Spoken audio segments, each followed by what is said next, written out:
All right, Scott, we got Colby Plus and Real Water Sports with us this morning. Well, look, Colby Plus, it is that season. You and I just got back from some surf trips, and that bag, that waterproof bag, I forget what they call it. You probably know the exact name of it, but it's got that incredible zipper like that. It's like some sort of technology, and I'm butchering it, but that is the ultimate travel wet dry backpack for when you're getting in a boat or even just going down to the beach and trying to keep shit out of your good gear. Yep, I absolutely agree. I brought mine. Everybody was admiring it. Even the boys from Two Brothers, they were like, "Where'd you get this thing?" And somebody else had a different brand backpack that implements the same zipper. The zipper brand is called Tie-Zip. It's a German-made zipper that, like you said, keeps everything airtight. So no air gets between the teeth of the zippers, basically. So he had another bag from a different brand that had that same zipper. His bag was twice the price. So I basically had an equivalent bag for half the price, and it just looks cool. So they are airtight. There's 3 different sizes. There's a 30 liter with a roll top. There's the 30 liter that's a zipper, the one that I have, and then a duffel, like 80 liter watertight duffel. So if you're ever doing any adventuring, any traveling, these things are kind of bulletproof. They're incredible. Go to colbyplus.com. And also what they're really known for is wetsuits. And the Green Wave suits are the best wetsuits I've ever touched. So check all of it out direct to consumers so you save big. And then also Real Water Sports is in the middle of their back to shred sale is what they call it. But it's 60% off site-wide. Wow. Which is pretty incredible. That is great. And of course, our friends at Real Water Sports, they taught us how to foil. You know what I mean? Like without them, we wouldn't know how to foil. So tip of the cap to Trip and the boys over there at Real Water Sports. The gift that keeps on giving. Yeah. Just amongst the surfboards that are discounted for this sale, you can get Maurice Cole Reverse V Twinsers for $200 off. Oh, hold on right there. I'm getting me one of those. Maurice Cole Reverse V Twinsers. Is that a twin fin? Twinser. Okay, I'm going onto the site right now. So I was on the phone with Maurice last night, and we were talking about boards. I was like, oh, he got me all fired up, man. He got me so fired up. Well, the artwork that he did on these too are so killer. They got 2 6.5s. They got a 6.7, a 6.11, a 7.1, and a 7.5. 23% off. If you're wondering why I'm typing, it's because I'm going to Real Water Sports right so now. We should also just state that the reason why you were talking to Maurice probably is because he's the icon of foam this year, right? Boardroom right. Show? He's the guy that the surf industry's honoring at the Boardroom Show as the icon of foam, a legacy of building surfboards. So another icon of foam, Bing Copeland, Real Water Sports has the Bing surfboards up to $400 off as well. So go check them out. Real Water Sports, anything you need for any water sport, you can find on realwatersports.com. As we see some movement at the takeoff zone, it's Kelly Slater grabbing. Yeah, guy David. That's right. It's, you know what? It's Tuesday, and it's the 28th day of April. And this is the Spit Podcast, David Lee Scales and Scott Bass. We're talking a lot of surf talk and surfboards and things that have to do with surfing and occasionally some other stuff as well. Good morning to you, David. Good morning. I'm glad to see that your voice has returned. And it's 99% back. It's still a little off, but yeah, feeling much better. So we missed an episode last week. Scott was in Nicaragua, but then he also lost his voice while he was in Nicaragua. So that thwarted our best podcast efforts. But let's hear about it, man. Last time we spoke, I was in the middle of my trip, which was a raging success. Yeah. How did yours pan out? No, it was incredible.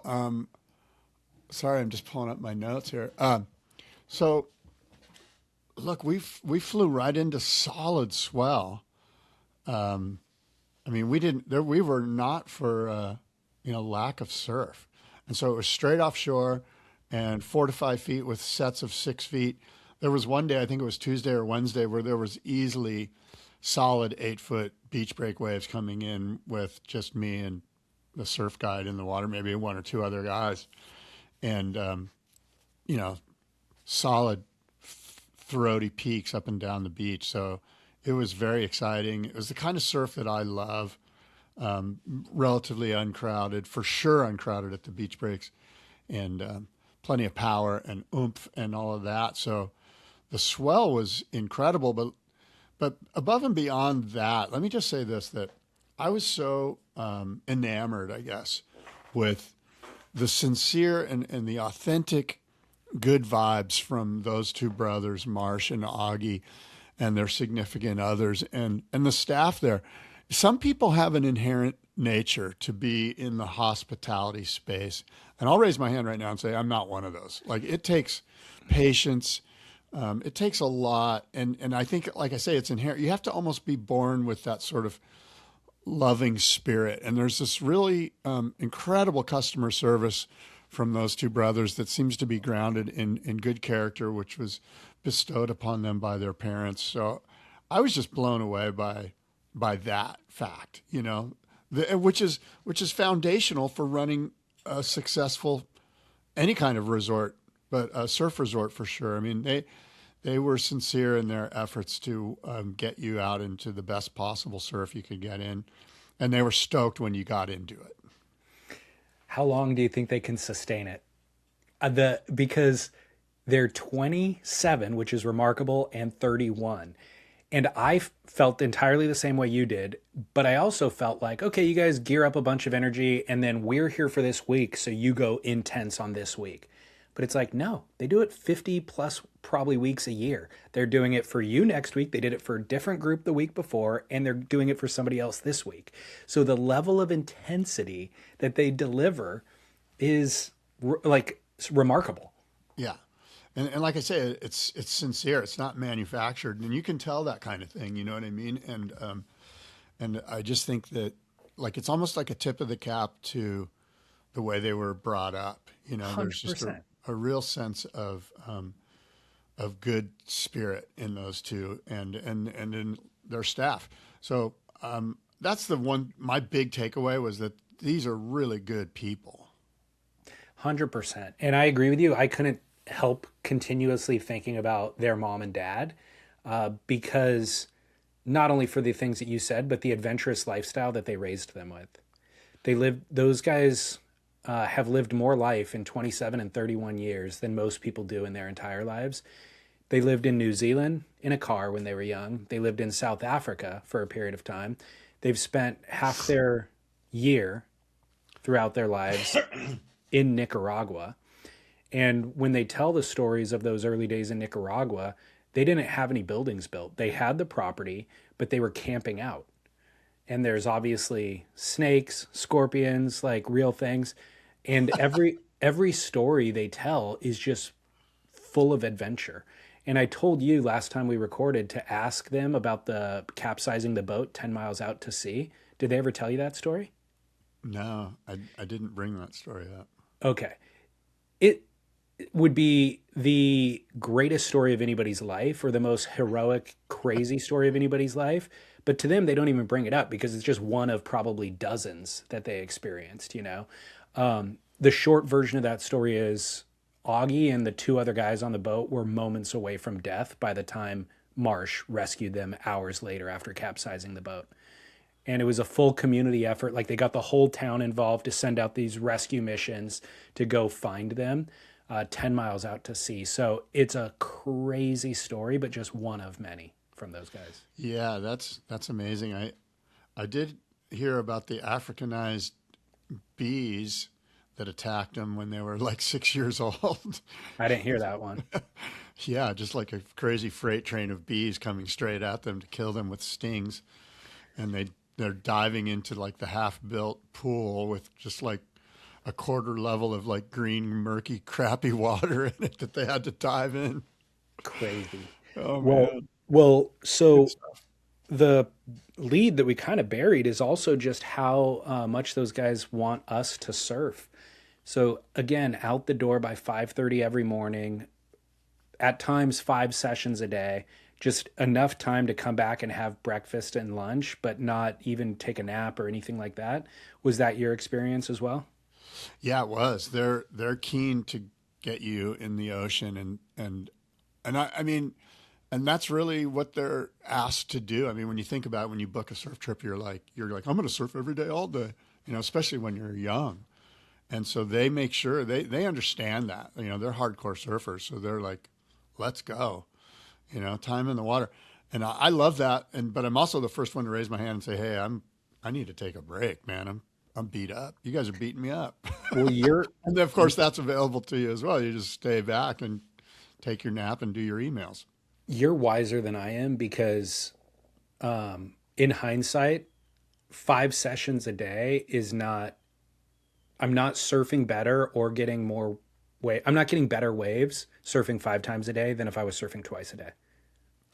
Yeah, you know what I will also suggest to listeners is if you're going on a trip anywhere, wherever it is, Mexico, anywhere that's hot, is the email that you sent me before, or maybe Chris sent it to me from Waterways. I think it was Chris. But there was kind of a list of things not to forget. And one of them is electrolytes. Electrolytes are crucial. I think I may have gotten heat exhaustion because I was just drinking water. My sort of ignorant, stubborn old man brain was like, oh, I'll just drink a lot of water. I've been doing that forever. Whenever I go to Mexico, I just drink lots of water, which I do. However, that stuff, all of those, the potassium, the magnesium, all the sort of essential elements or minerals that your body needs get washed out. And just replacing them with water, you're not replacing it with anything. You still need those things. So word to the wise, I learned sort of the hard way. Electrolytes, probably as important as sunscreen, maybe more important than sunscreen. Really beneficial for recovery. My mentality was similar to yours. Water is, keeps you, it's essential to life. So there you go. You have everything you need out of it. But 5 or 6 years ago, we started doing drinkag1.com/surf. And I was like, oh, that has everything else in it. So I don't need to worry about supplements or other things because research it on your own, but it has everything you want. I only do that in the morning is the problem. So I do my AG1 in the morning, but then midway, especially on a trip like you're talking about, midway through the day where you're looking to rehydrate, that's where I do the electrolytes. After session 1 or 2, coming back to the house, it's like I've been drinking water on the boat or whatever throughout this, but now I'm back at the house, hit the electrolytes, and then continue to hydrate with water after the fact. Yeah, that's the hot tip of the day, the hot surf travel tip of the day as our summertime, springtime surf trips are in front of us here.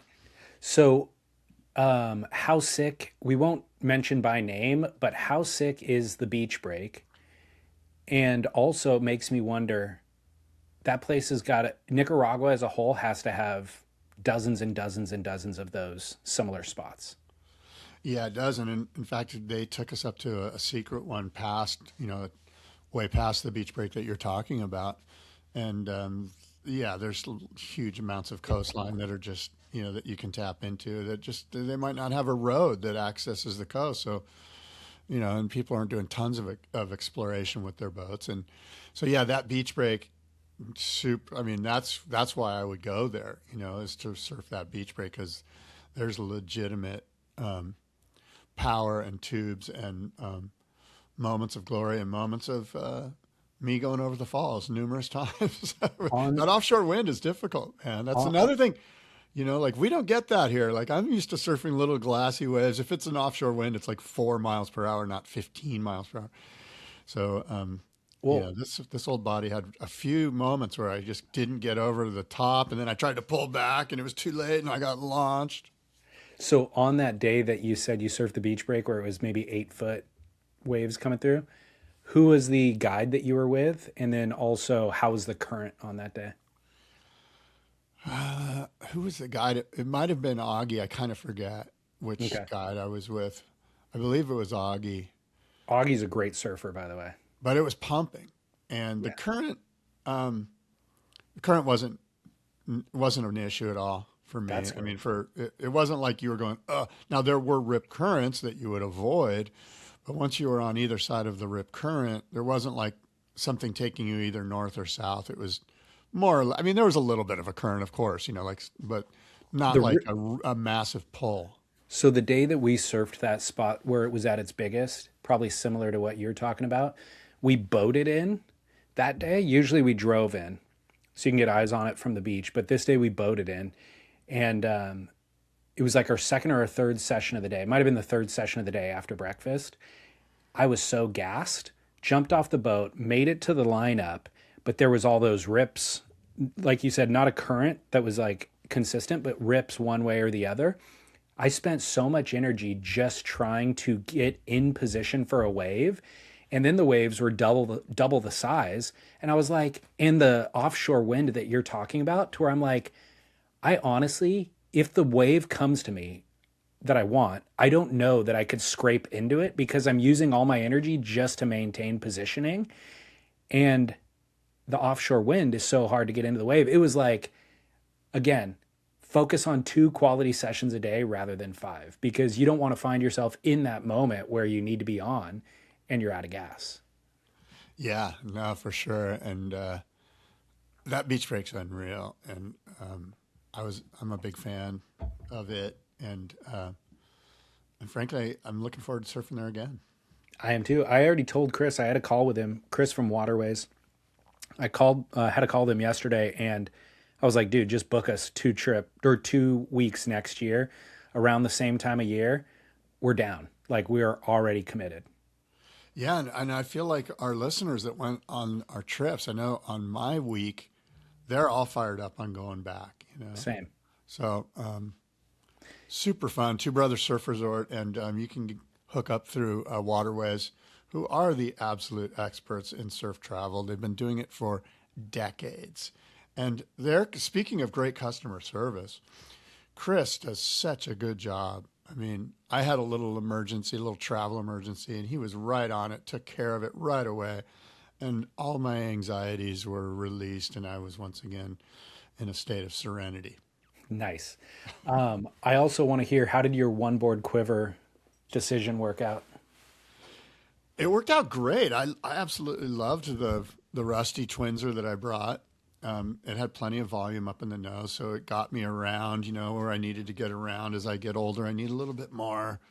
And I did also bring a wonderful tri-fin because, you know, we had Channel Islands was very generous a couple of years ago in giving David and I these incredible board bags. And by the way, Channel Islands has great accessories. Go to their website, check out their board bag. How many times, by the way, have people go, oh, those board bags are killer? Like, people are always mentioning how nice my board bag is, because they're like top level premium Channel Islands board bags. Anyway. Well, and the board sock, the Snuggie 2.0, I was using that on the trip, and everybody's like, this is the nicest board sock I've ever seen, because it has like padded rails on it. So anyways, incredible accessories. I was catching grief for double. I would sock and then put in my day bag, and that didn't go over so well. Anyway, point being, I was going to bring just one board, but we've got these beautiful board bags that hold 3 boards. So I'm like, well, since I'm hauling this thing around anyway, not hauling it, it's got wheels, I'm going to throw in another board. So I throw in my Rome that Nick Ferrara made me, Rome surfboards, a 3-fin that I rode on 2 sessions, and I was super stoked. There's another beach break that we surfed that's down from one of the spots that was super critical drops. Like, if you weren't to your feet and going quickly, you were in trouble. Super shallow, I guess, is the way to say it. And the Rome was, you know, like, it was nice and thinned out. It was smaller. It was more for this type of situation where you're in the tube from the takeoff or you're getting pitched. Yeah. So I was glad I brought the board and that Nick made me. It's a wonderful board, Rome surfboards. Awesome. Cool, man. And then lastly, looks like you guys got some fishing in too, which we did not do. Oh my God. The fishing was stupid good. The fish were literally jumping into the boat. We had 3 hookups at one time, just another one, zing, zing, zing, zing. It was crazy. We must have caught 30 fish in about an hour and 15 minutes or whatever it was. I don't know the exact amount of time, but It was kind of like, you know how like when you go to a strawberry field and they're like, "Hey, come pay us to pick your strawberries." They're like, handing me the rod, handing me the rod. I'm just pulling in these fish, handing me the rod. At one point I was like, dude, this is kind of laborious. Like, Yeah. Can you guys do the work? but Augie was having a blast. He had his little, I forget, his popper rig where he was just popping it. And we were just watching the jack just jump on his thing. It was like the most exhilarating hour and 15 minutes of fishing I've ever experienced in my life. It was just nonstop. What'd you guys do? I mean, we could have kept fishing. We filled up the cooler. Yeah. And they were still catching fish. And they're like, well, I guess we got to stop. We don't have any place to put them. What'd you do with all the fish? They gave them to the locals. All Amazing. the locals, they love that fish. They make a soup out of it. They add milk. And, you know, that jack is a real, it's kind of like a lot of blood meat, you know? It's a real gamey kind of fish. It's not something that you and I you'd never see it on a menu anywhere. But the locals know how to prepare it, and it's readily available. And so they love it. Like I said, they put it in a soup, which makes sense, right? It cuts down on some of the strength of the fish. Amazing. Yeah, what a trip. Thank you, Two Brothers Surf Resort, Augie, Marsh, the guides Nate, Lucas, and then also the girls were incredible, Ashley and Emma, and they were doing kind of multiple roles, but one of them is shooting photos, the other one's shooting video, and they just do an incredible job. So yeah, amazing work. And meeting the guys, you know, like a whole new round of friends. It was so wonderful. Super good guys, you know, from different walks of life. And it's just fun to meet new people. Yeah. And basically I have a whole new group of friends, and I hope they consider me their friend. They were a lot of fun to be with. I mean, we were laughing, we were telling jokes. It was just all positive, you know. How about did you do the ceremony at the end? I did, yeah. Are we allowed to talk about that? I think it's best to leave it a secret. Okay. I don't want to spoil it for anybody else. Okay, well that was quite a surprise. Totally. Did you win your match? Hell no, I wimped out. I was freaked out, man. Yeah, it's pretty freaky. And then also, of course, thanks to waterwaystravel.com. They've been doing this for us. I think this is the third year now that they've been organizing these listener trips, and I just would not be able to do it without them. They do an incredible job, and if I did do it, I would do it much worse. So we've got another one coming up in August to Chicama, Peru, which is the second year in a row we're going back there. And Scott's unable to make it because of scheduling conflict, but Luke Cederman from Ragland Surf Report is going to be taking his spot. So that's going to be an incredible thing. And I just learned there's only 2 spots left. So the that's unreal. Trip's almost entirely sold out. 2 spots left if you want to join us. Get a hold of Waterways directly, waterwaystravel.com for that and for any other surf travel too. Yeah, good stuff. All right. Well, big news, not big news, but WSL news. Margaret River ended since we last spoke, and then Snapper is actually starting on Friday. So quick succession of events here. Yeah, Margaret River, a sweep by the Channel Islands surfboard crew. George Pittar and Lakey Peterson, both riding Channel Islands surfboards shaped by Britt Merrick, winning. And the George Pittar, there was a bit of a controversy, I guess you could say. I didn't see it as that controversial regarding the switch in priority after Gabe Medina paddled for a wave, didn't catch it, turned around, thought he had plenty of space between he and George Pittar regarding getting out and maintaining or giving up priority, in which case he actually, according to the judges, gave up his priority. He kind of had a little bit of a moment where he's like, what? I'm still the furthest guy out, you know? And you can see it all on the replay if you'd like, but boy, the next wave came in and George Pittar absolutely ripped it to shreds, got a 9, the highest score of the event. And relative to sort of the lackluster surf that was on offer, he absolutely ripped the bags out of it. And George Pittar no longer a dark horse. I recall, David, you sort of poo-pooed him last time we spoke because he took out Ethan Ewing, and you know it hurt your fantasy or your survival league. efforts. And now what do you have to say about George Pittar? He's got like Morgan Siblick vibes from the COVID year where you're like, who? Oh, okay, I guess this guy's legit. And of course, they're all legit. They're all incredible. It's more about your mental makeup at this point. And he surfed great. And congratulations to him and to Lakey and to the Channel Island Surfboards crew. Look, I don't expect you to remember every single take I give on any given surfer, but if I did say anything negative about George Pittar, that was one thing out of the 10 positive things I've said about him, because the first time he was on tour, I had him pinned as the next Ethan Ewing. And it turns out that was prescient because you jinxed the crap out of him. No, it was actually precise because Ethan Ewing fell off tour as well his rookie year. Oh. So George Pittar did as well, and he fought his way back. Now he's back showing up and blowing up, which is exactly what Ethan did. But yes, I like George Pittar a lot. I don't know that I would have identified him as better than or a standout versus Liam O'Brien or any of the other kind of new, young Australian regular footers, because I think they're all kind of incredible. So I would not have identified George as being the guy who ran through this event, but it does make sense. And he has a lot of time, surfing that break and all of that. So I think that showed through, because honestly, there was that one big day early on, but for the rest of it, it was inconsistent. Like even throughout the finals day, there weren't 4 high-scoring rides available on any given heat. So him being able to identify which ones those were and being able to do his surfing, and that's the other thing is for him, he's clutch. Like he doesn't really make mistakes. So when he gets the wave that he needs, he's going to do 3 or 4 turns on it. So he deserved the win. Yeah, no, I mean, anyone who watched him surf was inspired and, saw that he's got what it takes to get it done, of course. And I think, I don't know, Lakey winning, for some reason that surprises me. I don't know why. I feel like she's not part of the new, young, up-and-coming women on tour that are, sort of trying to take over. And in a weird way, it's refreshing, that there's a veteran that went out there and just kind of put it all together.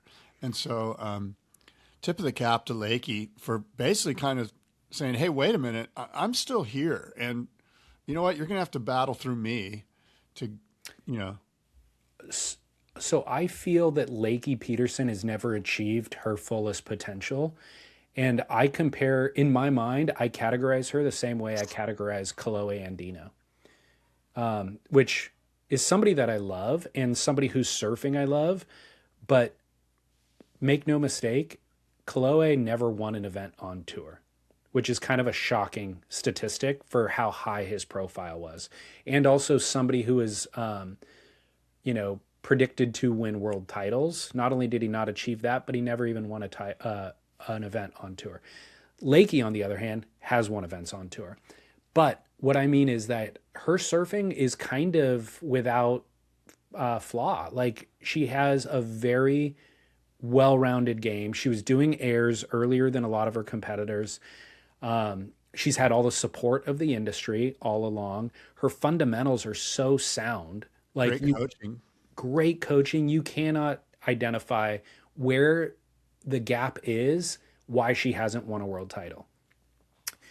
Other than maybe you could point to Steph and Carissa being at the top of their games, Yeah. And so I've always felt like Lakey, don't beat yourself up too bad, because I could easily see if you're in her position getting in your own head and just being like, what's wrong? I'm doing everything right. Why am I not winning? And then you fall apart. So I love to see that I think she's even fallen off tour in the last couple of years. I know she had an injury, so she was gone for that. But anyway, she's back on tour, and you're right. She's a dark horse at this point. She's an underdog. We're looking at Erin Brooks. We're looking at Molly. We're looking at Gabby Bryan, especially now. And so to see her actually she did beat Erin Brooks. Let me look real quick. She beat former champ Caroline Marks. She beat up-and-comer Sawyer Lindblad. So she's going toe-to-toe with the new crop, and she did what she needed to do. So it's impressive. You're right. She has kind of in some way, I guess I'm going to say like Jordy Smith vibes from a couple of years ago, or maybe it was last year, where you've got this veteran. Everyone's, I don't want to say like the, I don't want to say we've forgotten about her, but she's not in the limelight, right? She's not the one everyone's expecting to break out. So there's a certain sort of like Kelly Slater letting go vibe. Like there's a certain liberation of being a veteran on tour, going through a lot, having a lot of hurdles come right at you and have to deal with. Once you get over it and you've been at all the events and you've been on tour a while and you've got all the support and all the backbone and the foundation for success, you're kind of like, now's my time. There's a, like I say, there's a liberating sense of why not me, you know? And, oh, by the way, there's almost like this Zen, like this kind of like, if it happens, it happens. I'm just going to do my part. Agreed. And then, so you couple that with, so the decade of experience on tour that she and Jordy have, absolutely you can rely on in events like this, where it's like, I know I can get I know I can get 2 7-point rides basically.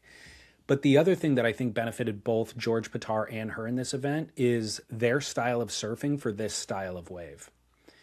It's the fundamentals. It's get up, do a bottom turn, and do a carve 3 times in a row, and you will get that 7.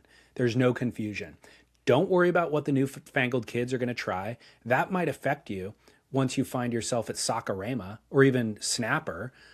But Lakey and George, you can do 3 turns on any wave that you get out here, and that'll get you a 7. Just go out and do your thing. Yeah. Well, again, I'm super stoked for Lakey, you know, like, and Totally. she's she's added to the psyche and the stoke that is the women's division. You know, all of a sudden now you've got a veteran that's like, hey, don't forget about me. Yep. I'm here. Yep, absolutely. Well, you know what you can attribute actually her success to more than anything, I bet? Riding the Channel Islands forever. No, that was a sticker on her board, but did you see the other sticker on her board kind of at the top third over to the side? Surf Splendor sticker. AG1, baby. Oh, yeah. She's on the AG1 program. Well, of course, DrinkAG1.com. now it all makes perfect sense. It's all making perfect sense. I told you. She couldn't do it without it, actually. Good for her. Well, for the first time in a long time, she's sitting second in the rankings, actually tied for first, now that I think about it, with Gabriella Bryan.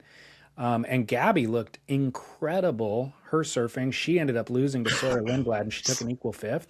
But I thought her surfing looked just as good as it did at Bell's. And so those are the top 2 on the women's side. Now, I think we should also state real quickly on the men's side, George Pittar had the most difficult route to the final that I have seen in a long time. Yeah. He took out basically all of the Brazilian storm, if we're still calling it the Brazilian storm. What is a storm when it dissipates? What is it? It's just a low pressure system. It's like I guess so. He's taking out the low pressure system. clearing wind.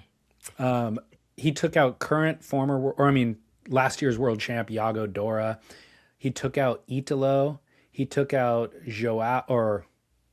not Joao. I guess Leonardo Fioravanti. Oh, Felipe Toledo. He also took out in round 2. So, and then of course, three world champs. And then Gabriel Medina in the final. 4 world champs. 4 world champs. That's quite a run. We've got to put some air under your wings. Yeah, that's an incredible run. So congrats to both. I will say I don't know, the WSL for these 2 first events have been a little lackluster for me. It's mainly because the event ran over the course of a week or 2 where there's a lot of downtime in between. So you kind of lose the momentum. But going into Snapper, the way that the rankings have shaken out actually has me hyped for Snapper. I think this is a super interesting field. It's mostly filled with Brazilians on the men's side on the top. But the George Pittar story, you know, there's a couple of surfers who I expected to do good that didn't do good. So everything is kind of shaken up at this point, and I think Snapper could be really, really good. And again, much more dynamic and high performance than Bell's or Margaret. Well, the forecast for Snapper looks pretty good, at least according to Surfline. 4 to 6, 4 to 6, 4 to 6, 4 to 6, 6 to 8 on the 5th of May, 4 to 6. So they've got a solid 7 days of surf and with good winds of Yeah, surfable waves with good winds. So it's going to be incredible. And the surfers, I said I expected to do well, but aren't. Jack Robinson is sitting in 21st position I after know. 2 events. He got a 17th and then a 9th. So that was not expected, especially at his home break. I know. It's funny because I was picking my fantasy team on the WSL site this morning, and I was like, what do I do here? Like, you know, even Ethan Ewing's, like, I don't know where he's probably like 12th or something. Yeah, he's 13th. So he took a 17th at Bell's, which is where we expected him to win, and then a 5th here at Margaret River. But this is despite him doing the best surfing we've ever seen him do. I mean, I posted that clip yesterday on Instagram that you commented on. That was insane. It was lights out. It was incredible. Yeah, it was. Stab used this phrase, the apex predator of rail surfing. That was the way they've characterized Ethan surfing. And It's undeniable. Like when you, again, watch the free surfs, he's the guy to beat, right? So he's not translating that to scores. And by the way, this is kind of a tale as old as time, but talking about the judging and the scores delivered in this event, I was reading Stab's write-up on it, and they were saying like very inconsistent scoring. Like they didn't, a lot of confusion about the scale itself. yeah, And I didn't watch the event like all the way through because again, it's not that interesting to me anymore. So I kind of just went back and watched highlights and compared with the heat analyzer, the best 2 waves versus the other person's best 2 waves. So I don't get an understanding for how the score was set as much as you do if you're watching it in real time or the scale was set. But it is just a fact at this point because we've been talking about it for so long, decades. It is such a subjective thing.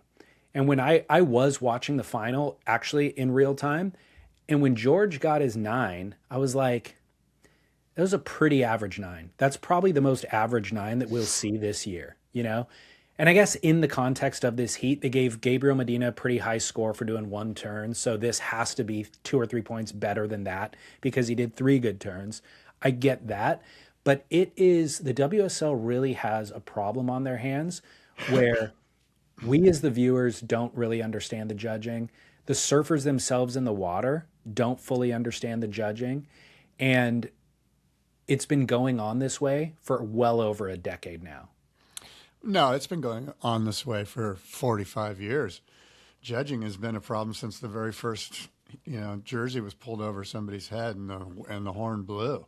But in the last 10 years, we have the ability to really micro analyze this with reviews and multiple angles. And so it's even more, it is a huge problem. It is like, there's no way around the problem. It's totally subjective. Well, there's no doubt about that. There's no way around the problem, and it is totally subjective. But I don't think it's a huge problem. I just think it's competitive surfing. It's happening at beach breaks in Florida and California right now when there's contests going on, and it's the same thing that's going to happen no matter what. Because, and I've said this, like surfing on its very, surfing's not a sport in the sense that you don't score your own points. You don't have a defense that's trying to stop you from scoring your own points. You can, there's a couple other things. If you can smoke a cigarette, it's not a sport. If you can wear leisure pants, it's not a sport. You got to have certain things to make it a quote unquote a true sport. And you can't have subjective judging for it to be a true sport. Now we have to have subjective judging. And there are other sports that have this, gymnastics, et cetera, et cetera. And it's just what we have. It is what we have. We can bellyache all we want, but at some point you just kind of got to go, that's what we have. It's what makes Pipeline so great because it's very easy to determine who's fucking getting barreled and who isn't and how deep they are in the barrel. And that's one of the things about events at Tubing Waves, Yeah, I agree with that. And that is the answer that we always land on, which is just having the really good pumping surf does eliminate a lot of these complaints and variables. Yeah. However, I would like to think that over the course of the 12 or 13 years that we've been doing this podcast, the trend would be trending towards objectivity, or at least towards a little bit more clarity and certainty when Well, it comes to I'm going judging. to interrupt you and push back and say that it has. Like, it is so easy to raise your hand and go, "Oh, there's one heat where this guy did that." There are hundreds of heats where you're like, "Yeah, they did good. They did it." I got like, there's way more heats where they got it right than they got it wrong, and I mean way more, like 95% more. And yeah, they're going to get 5% wrong, and those are going to be the ones that are like a stub toe that are just like flaring at you, and you're like, "Oh, it hurts, it hurts, it hurts." But that's surfing competition. We're not going to get 100%. Oh my God, they got every heat right because, as you mentioned, it's subjective. Well, in this particular event, it was definitely not the ratio of 5 to 95. There was a lot more uncertainty throughout this event. So all I'm saying is, at the level we're at in 2026, where you have our focus, we are watching, and then to come away from the event and still be like, oh, it's a ton of murky and gray, is just a little bit disappointing. As a fan who really wants to, enjoy the thing. I mean, I would suggest to you that was a 9. And by the way, and I know you feel this way too, I want them to use the whole scale. Like if they gave, which they did, they gave Gabe like a 6.17. Then yeah, if a guy rips a set wave, probably the only good set wave that came through the whole heat, and he absolutely rips it to shreds, give him a 9. Yeah. Okay, it leaves. Look, we got room for maybe Gabe does the same thing and then finishes it with an air at the end. All right, we'll give him a 9.4. Okay, well, moving on slightly, one other thing that I think is definitely worth talking about is the question of how will Gabriel Medina return to tour this year? Well, guess what? He's in first position. So he's the best guy on tour. Like, there's no doubt. I'm not going to say there's no doubt, but if we had a lot of set waves rolling through, I'm putting my money on Gabe, and I'm not taking anything away from George Pittar. He surfed incredible. But Gabe is on a whole nother level, not just against George, but the field. in any conditions too. Yeah. Like that's a thing, is Gabe is just really, he's robotic. He is RoboCop. It's like the Terminator. You expect him just to walk through. And oh, by the way, from a PR standpoint, he's much more mature and much more adult-like and much more like, he's so confident in himself. He's like, all right, they didn't give me the priority. I thought, all right. He didn't say anything. He didn't cause a stink. He's just like, I'll see you at Snapper Rocks. I'm convinced he's going to be the world champion. He's going to be on the podium in every event, no matter what the conditions are or who his competitors are. That's just where he lives. Yeah, there's So, no doubt. so Gabe, great to have him back, creating this kind of, just setting this high standard for competition and for Yeah, everything. it's gotten to a place where like I'm rooting for Gabe. Like, you know me, a few years ago, like you and I were kind of like super anti Gabe Medina, let's call it 10 years ago or whatever. But he's at this Michael Jordan level where it's like you just want him to kind of mow through the field and just watch his dominance. It's so incredible. You know what I mean? It is, but to me, it's because I think it makes everybody else level up. Because I can admire what he is doing, but I'm not a huge fan of his approach or his style of surfing because of the mechanics of it. It's a little bit formulaic, but I do like having him there mowing through everybody because it's going to force George Pittar to level up his game. It's going to force everybody. And so set that level, and then somebody can show up with some additional element, let's say, of style or playing jazz, going outside the box a bit. That's And Ethan. Ethan's the jazz player, right? I love me some Ethan. Ethan for Snapper. Speaking of which, I mean, we can transition straight into Stab in the Dark episode 2 if you Oh, want. let's take a quick break and we'll come back and talk about Stab in the Dark. Perfect. Welcome back. Welcome back to you. So, more Ethan Ewing talk. Yeah. Stab in the Dark episode 2. Yeah, and pretty interesting. Like held in really solid overhead swell. At least the 4 boards that he tried at the throughout the majority of the episode. I forget what's the name of that spot they're surfing. Periscopes? Maybe, yeah, okay, that right? Is that what it's called? Periscope. Yeah, and then Lakey Peak towards the end. So the 5 boards, you mentioned 4 in that kind of session at that spot, but then there was a 5th board at the other spot. Yeah. So we had Paizel, Chris Borst, Timmy Patterson, Darren Hanley, and Sharp Eye in this episode. Yeah.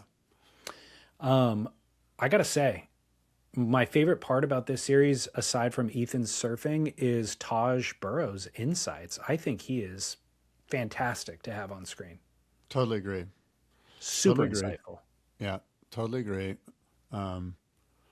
He does add another element that's needed because, although Ethan is communicative, it just adds some sprinkles on top of the ice cream. You know what I mean with Taj. Taj is providing sprinkles, context, insight, behind the scenes stuff. So Taj is operating really in the role of communicating for the viewer. What we're witnessing on film, he's witnessing in real time and communicating it back to us. And so he's like our perspective, basically. The difference is he's a world-class surfer, still is, and at the highest level when he was in his prime. Incredibly insightful about surfboards, because if you go back and watch when he was the test pilot for Stab in the Dark, he was very astute. And then thirdly is he's friends with Ethan Ewing. So like they have a rapport and banter, and Taj is able to communicate for us, the audience, better than what we would be able to communicate ourselves. But it is kind of a sounding board from our perspective. And I agree with you. Ethan is an effective communicator, but he's not verbose. Like he kind of lets his surfing do the talking, and then he comes in and he'll deliver 3 sentences about it, and it's very precise and correct, but it's not nearly as, as many words as Mick Fanning would choose to use, let's say, when he was doing this. Yeah, I agree. And that's really good insight actually on your part too, that what Taj is doing is kind of saying what we all want to say, and then he says it and you're like, yeah, that's kind of what I saw that too, 100%. The Borst, I don't have a ton of notes on this episode. It's worth watching. It's a very good episode. But to me, the Borst looked as good as the CI. And I was a little, because like the CI from episode 1 was just a standout. It went directly to the final. The Borst to me looked as good as the CI. And I was kind of surprised to see Ethan's response to it. Ethan said, I like it, but I want to revisit it. It's not going straight to the final. I just want to revisit it. So that was a little confusing to me because I thought the board looked killer. Well, there was one speed wrap on that board. It was a roundhouse cutback fully into an oncoming section, which was powering at him. That was just money. And Yeah. It was just incredible. And he liked the board, the way it snapped in the lip line, the way that the fins kept engaging, the way that it maintained, especially relative to some of the other boards where in the lip line the board would fly out. And he said he liked the speed. The one thing he said that maybe it didn't really turn on a dime, like once it was locked into sort of a drive where the board was going to go. It wasn't one of those boards where you could just flip it and make it turn a different direction. It wanted to kind of hold his line, and those are sort of his words that I'm paraphrasing. But I agree with you. The Borst was refreshing, and it looked great. I would like to hear more from Chris Borst. Chris Borst, among all these figures, is a guy who we've rarely seen interviewed. Never heard him on a podcast. I've reached out to him in the past. It's been years now, but I never heard back. So I feel like he maybe doesn't like to engage and, just let, again, his work do the talking. But I would love to hear more from him because he seems fascinating. I almost feel like at this point he should just continue to be like the wizard behind the curtain. Like, don't, like it adds more to, you know what I mean? Like It works for him. That's yeah, for sure. like just stay behind the curtain. Like in a weird way, it's almost everyone else is out there trying to check me out, look at me. And I think it almost, positive.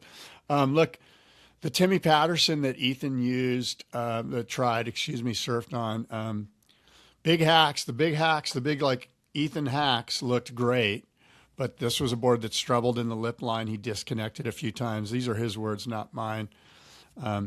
He felt like the board sort of capped its speed. It was solid, but all of these boards, again, we're getting to like micro criticisms of these boards.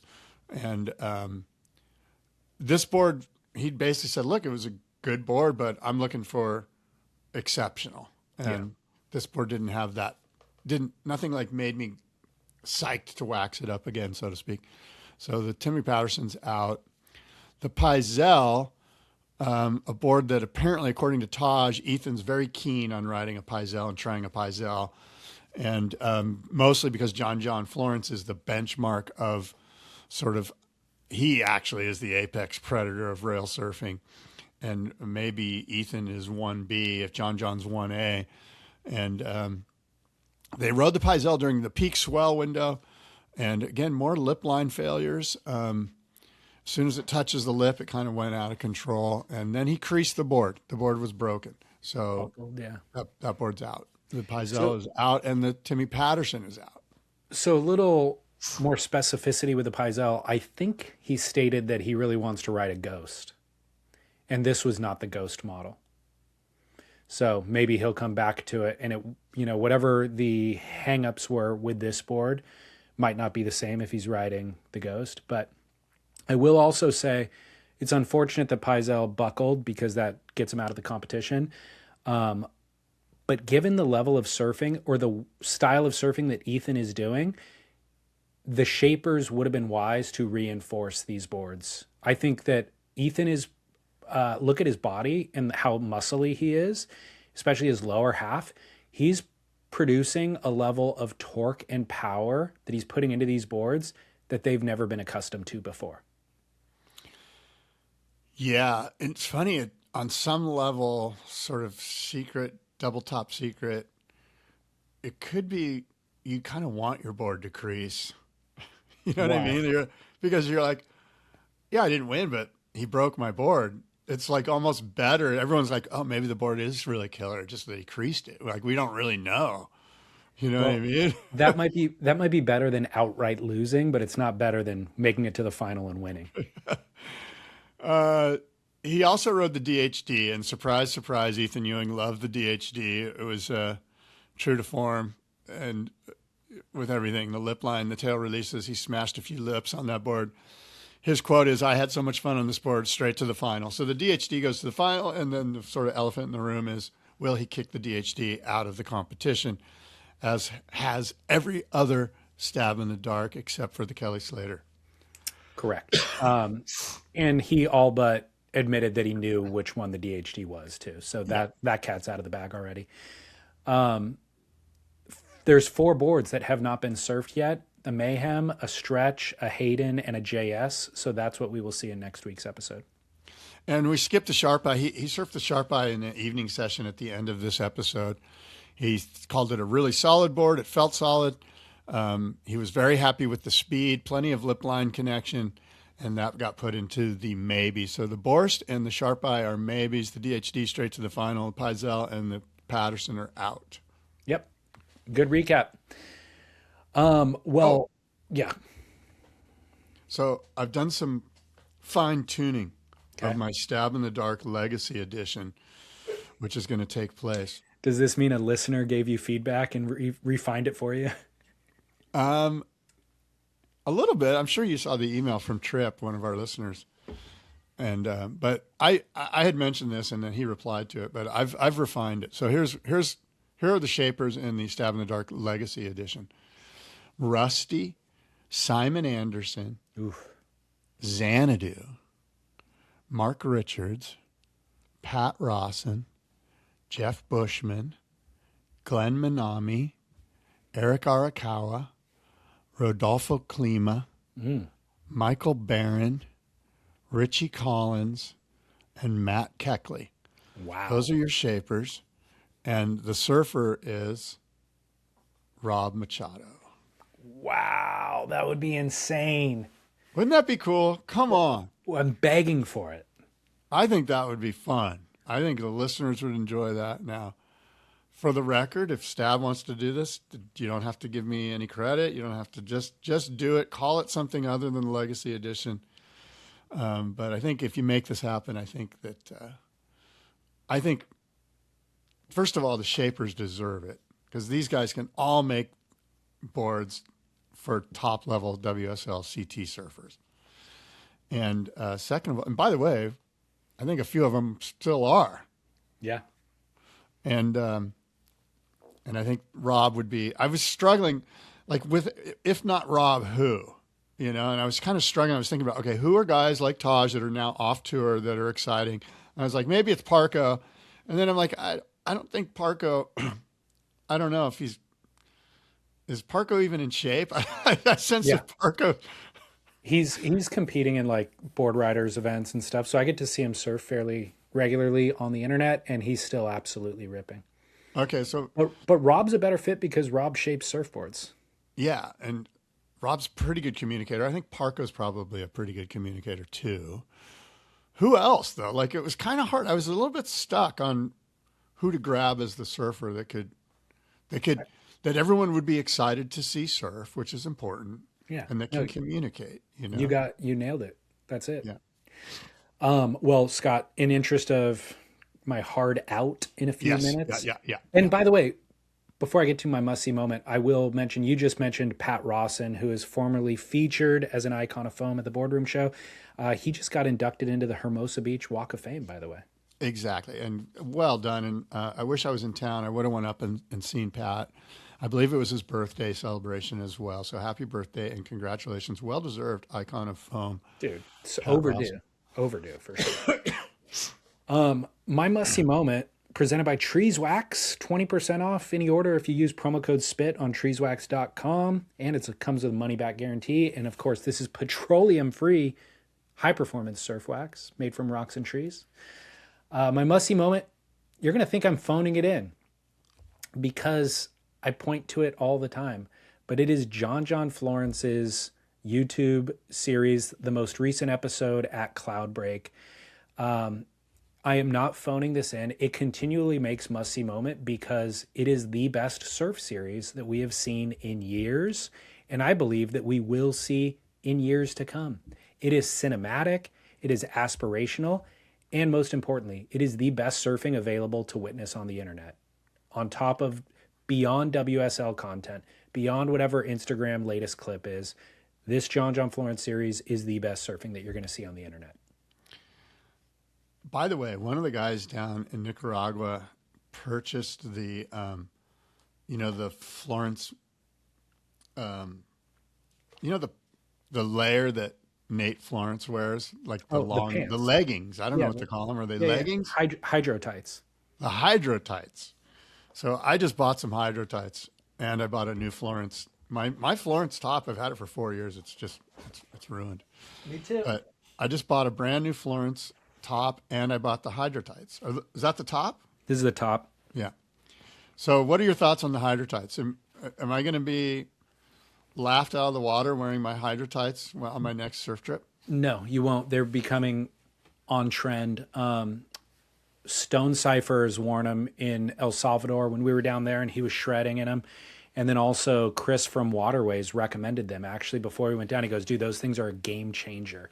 Yeah. So no, I don't think you'll be laughed out of the water. I think they're now acceptable. Well, our friend Kyle wore them on this trip, and he was stoked on them and spoke very highly of them. So I went and got me a pair yesterday. Yeah, it's a rash guard for your legs, basically. Yeah. So that's, but anyways, this episode of VELA on YouTube features, it's at Cloudbreak, but what's amazing about it, and I'm actually going to pull it up because I've got it queued up. If you'll just bear with me for a second. Yeah, sure. It features local surfers, which is kind of radical. And this is James Cusatino, who we've talked about in the past. James is insane. So here's what's cool.